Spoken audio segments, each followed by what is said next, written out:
Hi guys, this is Vidya and I hope you're all doing well.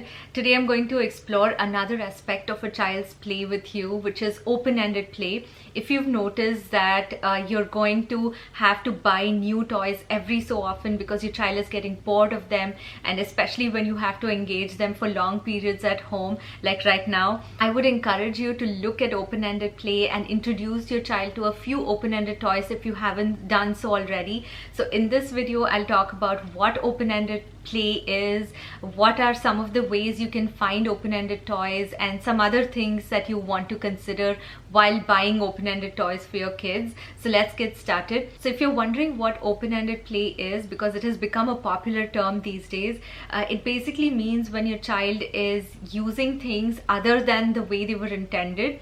So if your child is using a bowl as a hat, or getting into a box and pretending that it's a house, or using a scarf as wings, these are all open-ended play. Your child is doing open-ended play, and children do that all day long. So what we as parents do is usually we provide them. If let's say your child is using a bowl as a hat, we provide them, oh, you want a hat, we'll buy you a hat. Or if your child is sitting in a box and using it as a race car, we go out and buy them a nice big race car that you can drive in. It's got lots of shiny buttons. So your child is now limited to using this car as a race car, as opposed to using a box which could have been a rocket or a house the next day, right? So all children by nature play in an open-ended way when they interact with their surroundings. They're always imagining up things that we couldn't even dream of. But when we interfere with that and provide them with these shiny, bright, noisy toys that limit their imagination to only those things, that is when open-ended play is hindered. Obviously, there's a lot of benefits to open-ended play, and imagination is just one of them. They develop their creativity, of course, but they also gain a lot of confidence because now they are in control of their play. When they see something and decide what to do with it and involve it, include it in their play setup, whatever it is, they are thinking independently, and that gives them a lot of confidence. So the benefits of open-ended play are immense, and I highly encourage you to include some form of open-ended play in your daily play routine, because a child's play is not really about child's play. They are learning through play. So now that I have you on board with the importance of open-ended play, let's explore how we can find some of these toys, how to identify them in the toy store. The first and the easiest way to identify an open-ended toy is to see if the toy has 2 or 3 ways to play with it other than what it is originally intended for, other than what is obvious. Because if we can find 2 or 3 ways, our children can find like 10 or 15, because they're way more creative than us. They're way more imaginative. Our thinking has already been boxed in. As an example, I have a toy airplane, which is always going to be a toy airplane. It is a great toy, but it will never be more than an airplane. But if I give him a set of blocks and he builds an airplane by himself, he gets that sense of accomplishment that he created something. And not just that, it can be used as a rocket and his imagination is sparked again. This encourages him to think in different ways, right? So it's an important life skill to not just be limited to what is in front of you, to find possibilities, as I've said in my other video. By the way, if you're interested in topics like these about child's play, you should check out my other video as well, which is about sensory exploration with children. But then getting back to the point, if you can find a few ways to play with a toy, that would be open-ended. That's the first criteria. The second one is that it should not be, it's usually not battery operated. So no buttons to press, no funny noises or music. Buttons, these electronic toys are great when your child is still a baby and when you're encouraging them to crawl, whatever. We use those as well. But once they're out of that baby stage, you'll be surprised how well they play with their imaginations. As early as 18 months, they start doing a lot of pretend play, dress up, pretending to cook, pretending to clean. So that is a great time. Like 1 year, 18 months is a great time to start introducing open-ended toys. Of course, for every toy, check whether it is safe for that age group and use your judgment as always. Next, you'll notice that open-ended toys don't have any loud branding or bright characters or very bright colors that distract from open-ended play. movie franchise toys, you know, all those fall in this category, and they're okay to have. A few of them are okay to have, but your child should not be limited to just those kind of toys, right? Toys like these are not eye-catchy. When you walk into a toy store, you won't notice them jumping out at you from the front shelves, right? You have to look a little bit deeper to find open-ended toys, and this is one of my pet peeves, that toy stores don't have enough open-ended toys in them.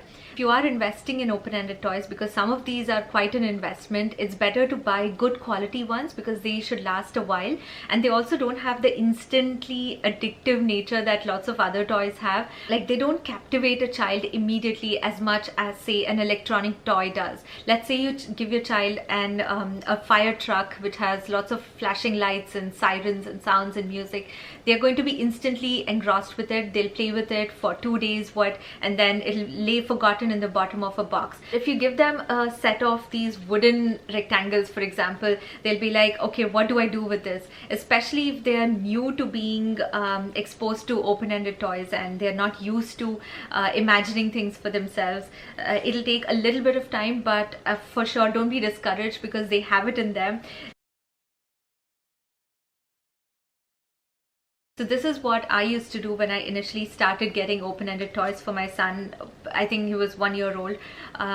So I used to leave them on his toy shelf and not really bother with it. I would not get stressed out that I've spent so much money on this toy, why is he not playing with it?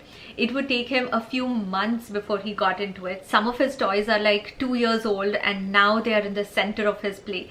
And you'll notice that they'll naturally gravitate towards them. They'll take their own time and then they'll include them in their play in various forms. But if you feel like you want to speed that along and you want them to see what the possibilities are with this toy, you can start playing with it yourself. Like, no need to force them or bribe them to come play with this, but when they are doing their own playtime, you can start building something with whatever open-ended toy you have. You can start creating, you can start molding if you're using Play-Doh.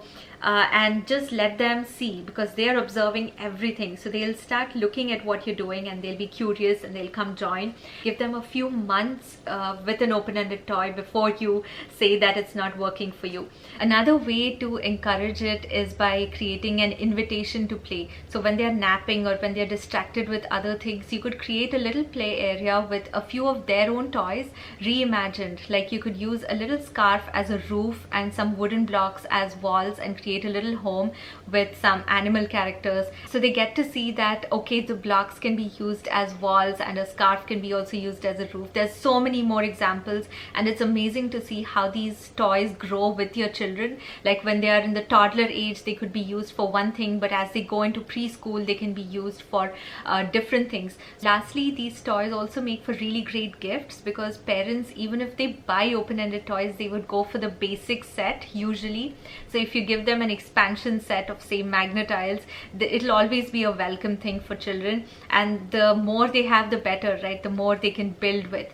So these are amazing ideas for gifts as well.